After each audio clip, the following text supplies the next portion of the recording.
Shalom. First off, I want to give all honor, all glory, and all praise to Yahweh, Bahashem, Yahweh Shai, Bahashem, Raha, Kodash. Double honors to the apostles and elders of Great Millstone GMS and rule well.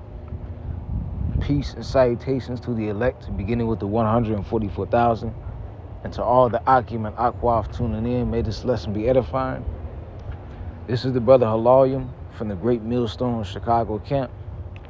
And this lesson is going to be about the U.S. government, recently being shut down after Congress, couldn't agree on a funding bill, And this is the first time that this has happened since, I believe, 2019, which makes it 6 years since the last time the U.S. government had to shut down. But with all the circumstances, happening in the past few months, people not having opportunity to find jobs. A lot of people are on SNAP benefits and have link cards and EBT cards.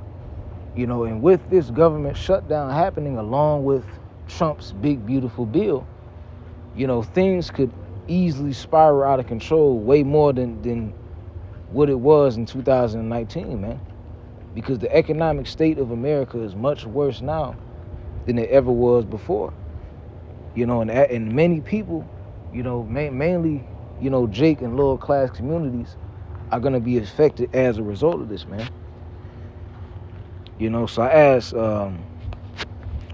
first and foremost, I want to go here. This is the AI overview. It says, the federal government entered a shutdown on October 1st, 2025, as we all know, after Republicans and Democrats failed to pass legislation to extend government funding for the 2026 fiscal year, which is also around the midterm elections. It says this impasse stems from disagreements over spending priorities, including expiring subsidies for Affordable Care Act and proposed spending cuts. It says Democrats demand that any temporary funding measure includes an extension of Enhanced Affordable Care Act tax credits. Republicans have refused to include these provisions in budget talks, arguing that they should be negotiated separately. So the Democrats, they want affordable health care for Americans to be extended and prolonged. And the Republicans are saying that they need to be separated, in order to save more money, and extend the funding. But hey, man, look, these systems in America, the government, the Republicans and the Democrats, man, and really these average Babylonians that are split between being a liberal and being a Trump supporter, this place is divided, man. Whether it be in the White House, whether it be in Congress, whether it be amongst the people of Babylon, this place is divided. And what did Yahweh Shai say about a nation that is divided against itself? They can't get along when it comes to what policies that are being passed forth. This is the book of Mark, chapter 3, and verse 23.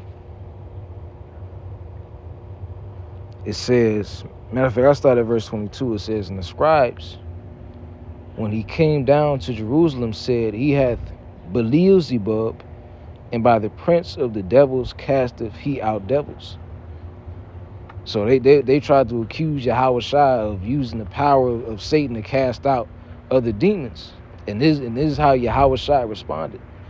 It says, and he called them unto him and said unto them in parables, how can Satan cast out Satan? And if a kingdom be divided against itself, that kingdom cannot stand. And if a house be divided against itself, that house cannot stand. And if Satan rise up against himself and be divided, he cannot stand, but hath an end. So Yahweh Shai, he proposed, he said that any nation that is divided by a civil war cannot stand and cannot functionally operate, man, and will eventually fall. And we are in the, the last period of time before Babylon the Great falling, but before everything spirals out of control and before all hell breaks loose, there has to be divisions amongst the people and amongst the U.S. government, man, which is how empires and how nations fall. So without further ado, I'm going to let this video play. It's called White House Freezes Funds for Democratic States and Shutdown Slap. Hopefully this lesson is edifying to the elect in the body. President Donald Trump's administration on Wednesday froze $26 billion designated for Democratic-leaning states. That followed through on a threat to use government shutdown to target Democratic priorities. The actions showed Trump intends to exploit the shutdown to target his political opponents and expand control over the $7 trillion budget established by the U.S. Constitution as the domain of Congress. The frozen funds include $18 billion for transit projects in New York, where the top 2 congressional Democrats are based. This is the 15th government shutdown since 1981. It has halted scientific research, financial oversight, environmental cleanup projects, and many other activities. About 750,000 federal workers are furloughed, while others, like troops and Border Patrol agents, work without pay. Vice President J.D. Vance warned that a prolonged government shutdown could force tough measures. We are going to have to lay some people off if the shutdown continues. We don't like that. We don't necessarily want to do it, but we're going to do what we have to keep the American people's essential services continuing to run.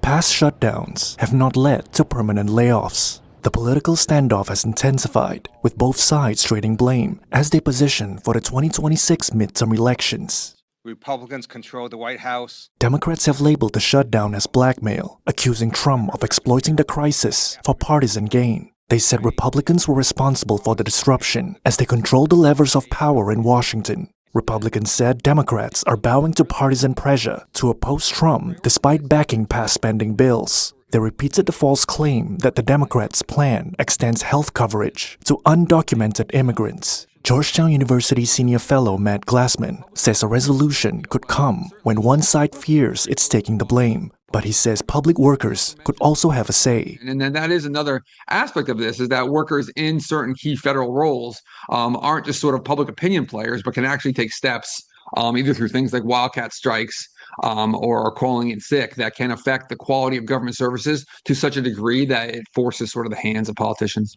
The longest shutdown, 35 days in 2018 to 2019, ended partly due to flight delays from air traffic controllers calling in sick.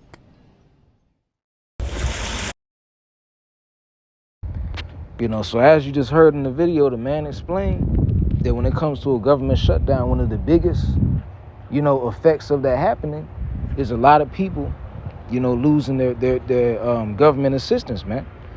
And as you can see in the title, it said what? The White House freezes funds for Democratic states.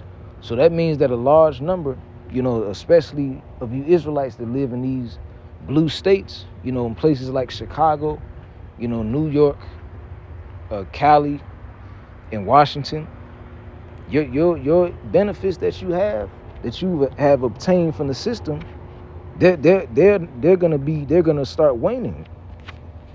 So let's get the book of Isaiah, chapter 19. Because our people put too much trust in this system, man.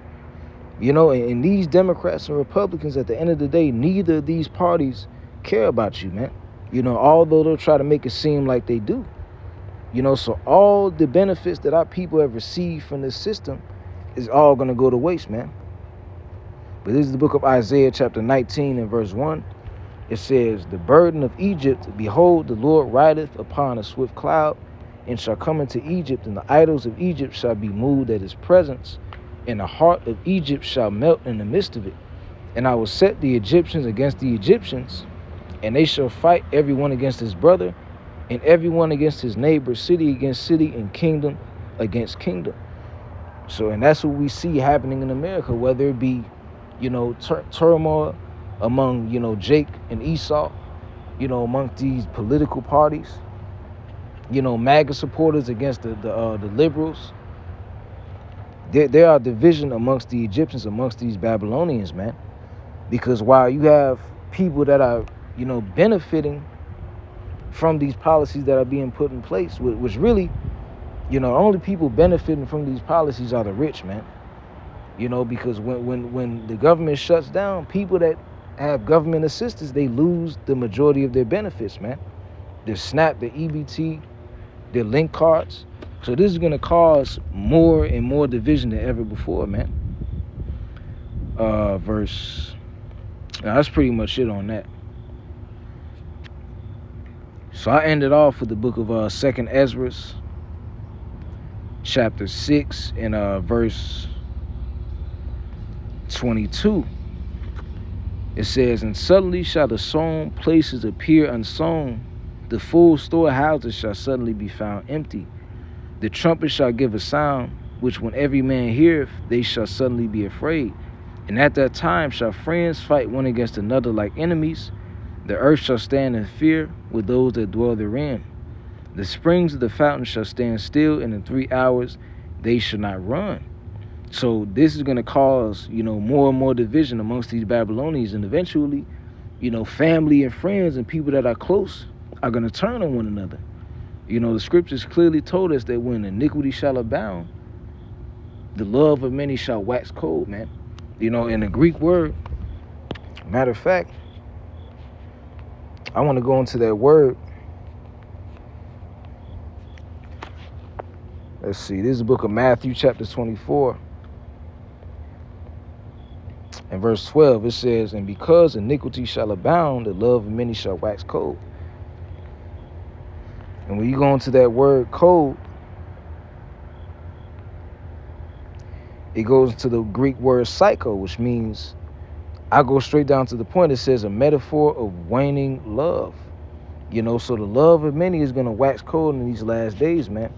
And the economic instability of Babylon the Great is going to heavily contribute, to people turning on one another. And eventually, Jacob's trouble is going to heat up, man. You got these ICE agents, in these cities snatching people up. You had that video in Chicago of that dude fleeing from the ICE agents on a bike, after, taunting them. And that dude looked like he was, not even an illegal immigrant, man. So, moral of the story, man, Babylon the Great is going to fall, man. And this U.S. government shutdown, man, is only the beginning of the end for this place, man. So we don't have much longer to wait. So I hope this lesson was edifying. With that, I want to give all honor, all glory, and all praises to Yahweh, Bahashem, Yahweh Shai, Bahashem Rakakwadash. Double honors to the apostles and elders of Great Millstone GMS, Ruel, Kwam Yasha'Allah, Wa Ababubal.